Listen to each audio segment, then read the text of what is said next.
প্রিয় শিক্ষার্থীবৃন্দ, আজকে এখন আমরা ব্যাকরণের খুবই গুরুত্বপূর্ণ একটি টপিক ধ্বনি পরিবর্তন থেকে কথা বলবো। তো শুরুতেই আমাদের জানতে হবে যে ধ্বনি কি? সাউন্ড, অর্থাৎ আমাদের যে সাউন্ড অর্গানগুলো রয়েছে, বাকযন্ত্রগুলো রয়েছে, এই বাকযন্ত্রের সাহায্যে যে আমরা আওয়াজ করি, যে উচ্চারণ করি, সেটি তো ধ্বনি। আর ধ্বনি পরিবর্তন মূলত হচ্ছে উচ্চারণের পরিবর্তন। দেখো কি লেখা আছে, সহজ কথায় মুখ থেকে বের হওয়া আওয়াজকে আমরা বলি ধ্বনি। তবে ব্যাকরণের সকল আওয়াজকে আমরা ধ্বনি বলবো না। ব্যাকরণে ধ্বনির অবশ্যই অর্থ থাকতে হবে। যাই হোক, ধ্বনি মূলত উচ্চারণ, সুতরাং ধ্বনির পরিবর্তন হলো উচ্চারণের পরিবর্তন। কারণ শব্দের উচ্চারণ যখন মানুষের মুখে মুখে বদলে যায় তখনই ধ্বনির পরিবর্তন ঘটে। অর্থাৎ এটি তোমাদের মনে রাখতে হবে, শব্দের উচ্চারণ যখন মানুষের মুখে মুখে পরিবর্তন হয়, চেঞ্জ হয়, তখনই হবে সেটি ধ্বনি পরিবর্তন। তো একটু খেয়াল করে দেখো, ধ্বনি পরিবর্তনের যে মৌলিক কারণ, ধ্বনি পরিবর্তন কেন হয়, ধ্বনি পরিবর্তনের মৌলিক কারণগুলো এখানে বলা আছে চারটি। কয়টি? চারটি। ফার্স্ট অফ অল হচ্ছে কি বাকযন্ত্রের ত্রুটি।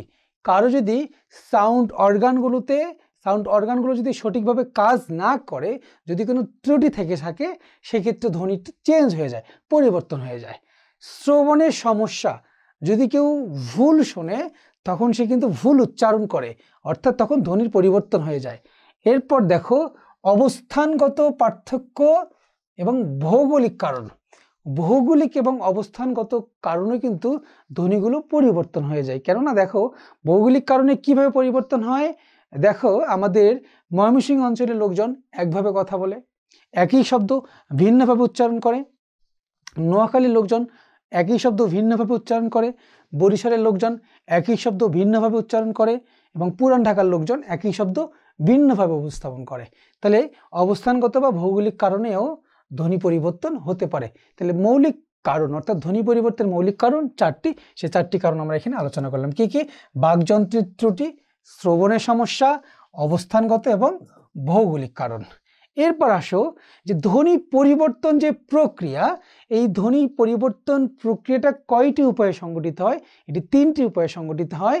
কিভাবে? একটা হচ্ছে ধ্বনি আগাম, অর্থাৎ ধ্বনির আগমন ঘটবে, নতুন করে ধ্বনির আগমন ঘটবে, সেটি স্বরধ্বনির আগমনও হতে পারে, ব্যঞ্জন ধ্বনির আগমনও হতে পারে।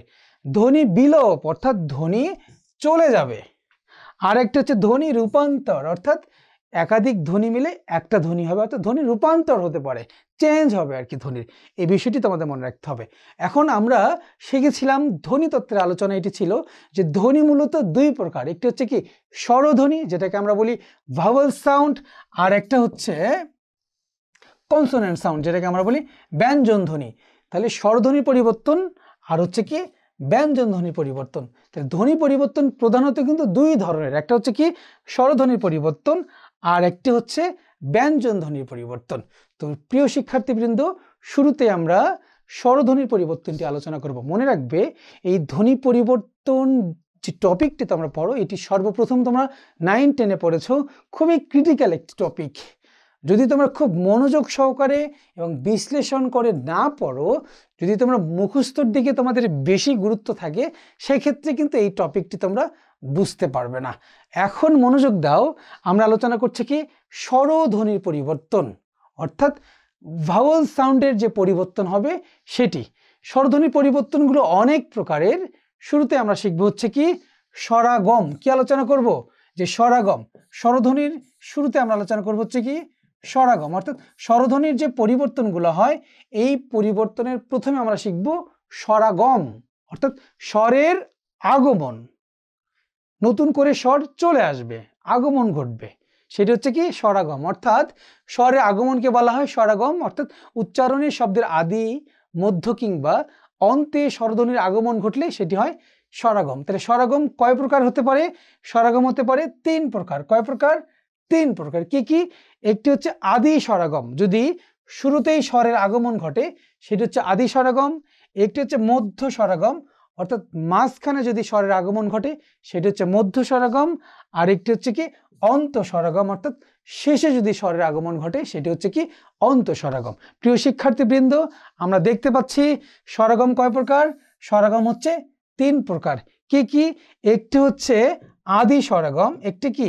একটি হচ্ছে আদি স্বরাগম অর্থাৎ আদিতে স্বরের আগমন ঘটবে, একটি হচ্ছে মধ্য স্বরাগম, একটি হচ্ছে অন্ত স্বরাগম।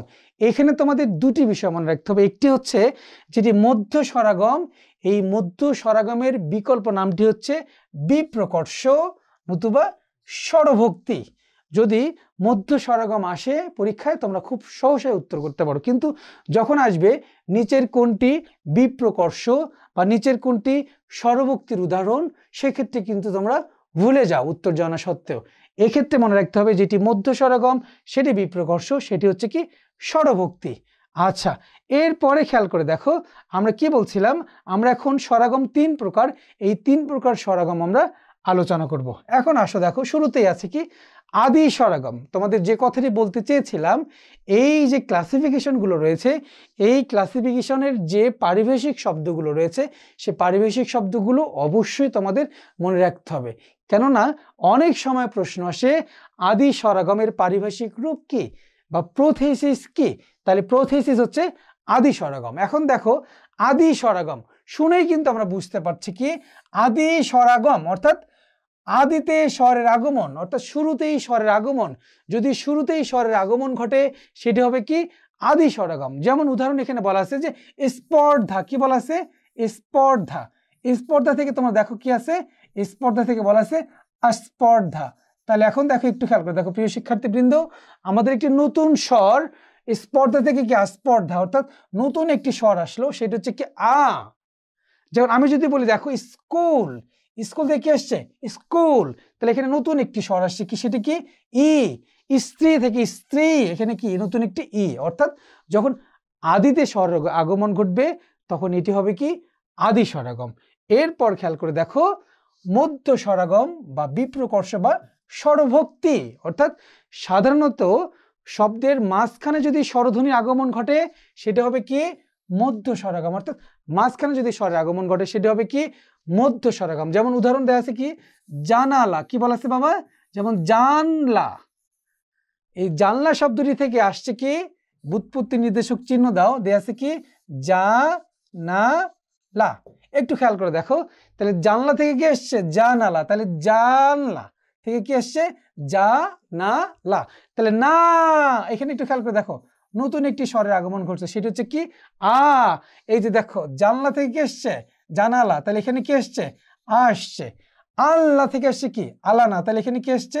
আসছে। এই যদি স্বরের আগমন যদি মাঝখানে ঘটে সেটাকে আমরা বলবো মধ্য স্বরাগম বা বিপ্রকর্ষ বা স্বরভক্তি। এরপরে দেখো যুক্ত বর্ণের মাঝখানে যদি স্বরধ্বনির আগমন ঘটে অর্থাৎ যুক্ত বর্ণের মাঝখানে যদি স্বরধ্বনির আগমন ঘটে সেটি হবে কি মধ্য স্বরাগম। যেমন দেখাচ্ছে কি ক্লিপ, তোমরা দেখো ক্লিপ থেকে কি আসছে? ক্লিপ। গ্রাম থেকে কি আসছে? গ্রাম। তাহলে এখন দেখো তো মাঝখানে আগমন ঘটছে কিনা? ডেফিনেটলি আগমন ঘটছে। এখন তোমাদের কৌশলটি মনে রাখতে হবে, যদি যুক্ত বর্ণ আলাদা হয়, যুক্ত বর্ণ আলাদা হলেই সেটি হবে কি মধ্য স্বরাগম।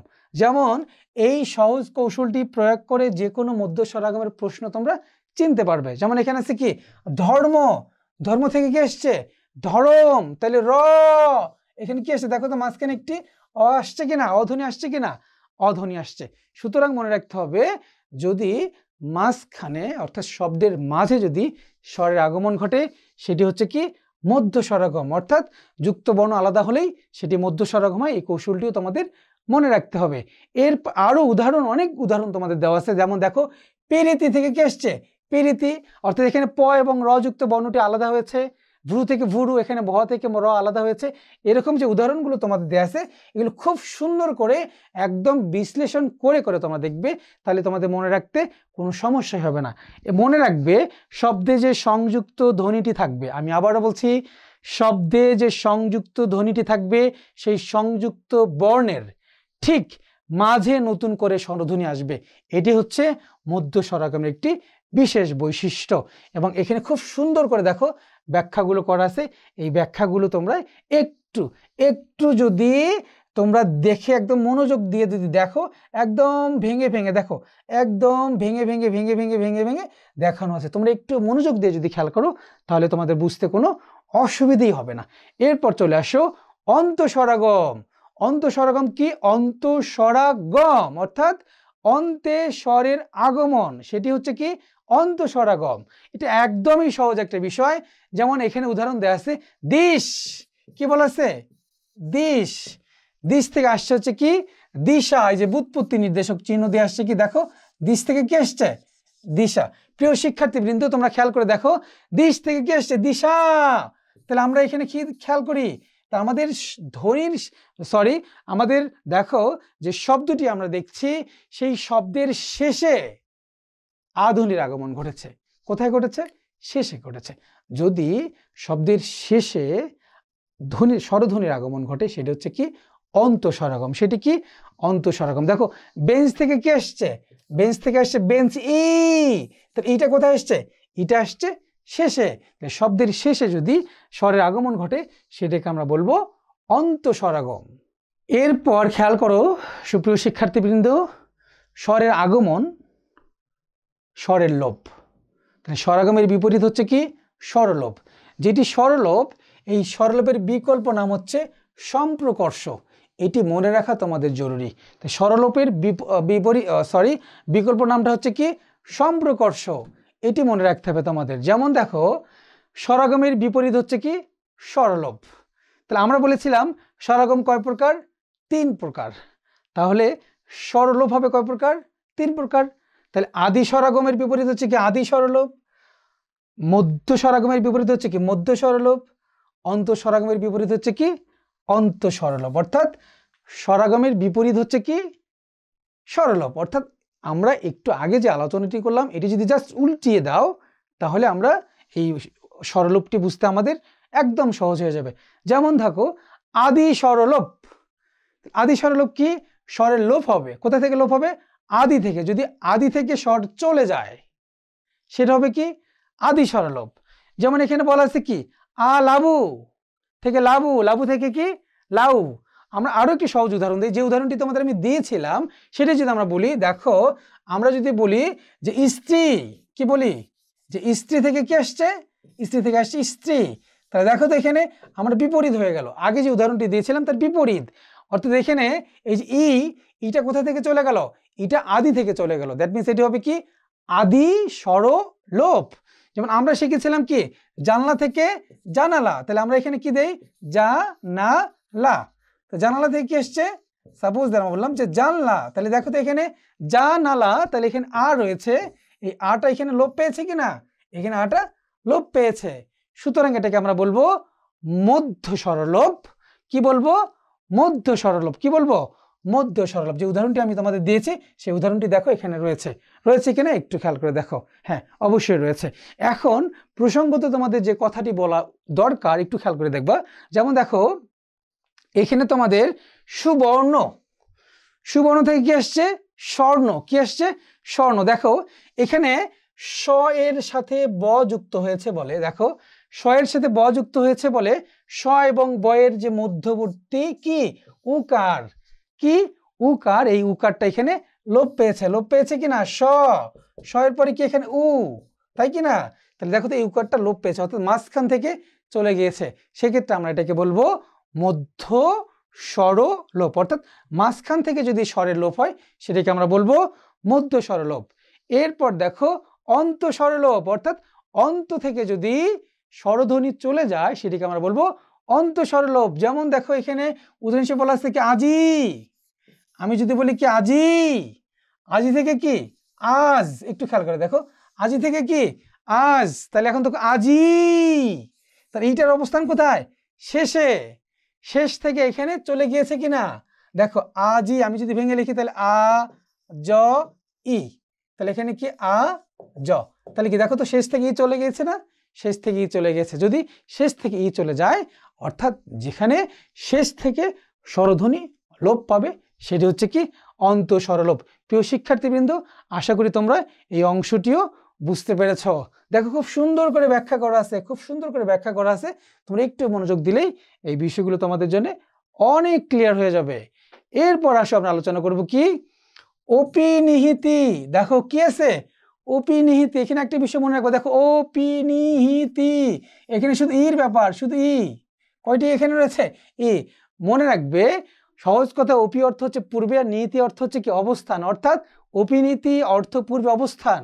সুতরাং পরের ই বা উ অর্থাৎ ছোট ই, রস্য ই বা রস্য উ যদি আগে উচ্চারিত হয় সেটা হবে কি অপিনীতি। আমি তোমাদের আবারও বলছি, পরের ই বা পরের উ, তাহলে অপিনীতির ক্ষেত্রে কয়টি ধ্বনির পরিবর্তন হবে? দুইটি ধ্বনির। কয়টি ধ্বনির? দুইটি ধ্বনির। কি কি? রস্য ই। কি কি? রস্য ই। একটু দেখো কি রস্য ই এবং রস্য উ। এই ই এবং উ ধ্বনির যে পরিবর্তন, এই পরিবর্তন হচ্ছে অপিনীতি। অর্থাৎ ই বা উ যদি পরে থাকে, এই পরে থেকে তার অবস্থান চেঞ্জ করে যদি আগে চলে আসে সেটির নাম হচ্ছে কি অপিনিহিতি। যেমন খেয়াল করে দেখো, আমরা এখানে বলছি কি আজি। কি বলছে? আজি। দেখো খেয়াল করে কি বলছি? আজি। তাহলে আজি, দেখো তো আজি। আজি থেকে এসছে আইজ। একটু খেয়াল করে দেখো প্রিয় শিক্ষার্থীবৃন্দ, একটু খেয়াল করো, আজি থেকে কি আইজ। তাহলে এখানে আজি, তাহলে এখানে ইর অবস্থান দেখো তো কোথায়? ইর অবস্থান এখানে কি শেষে। অর্থাৎ এই শেষের ই যদি আগে চলে আসে, দেখো এখানে পরের ই কি আগে এসেছে। সাধু, দেখো সাধু, তাহলে এখানে সাধু লেখো। তাহলে এখানে উর অবস্থানটা কোথায়? এখানে উর অবস্থানটা হচ্ছে কি শেষে। এই শেষের উ যদি আগে চলে আসে তাহলে কি হচ্ছে? সাউদ। একটু খেয়াল করো প্রিয় শিক্ষার্থীবৃন্দ, সাধু থেকে কি সাউদ। তাহলে এখানে উটা কি আগে চলে আসছে কিনা?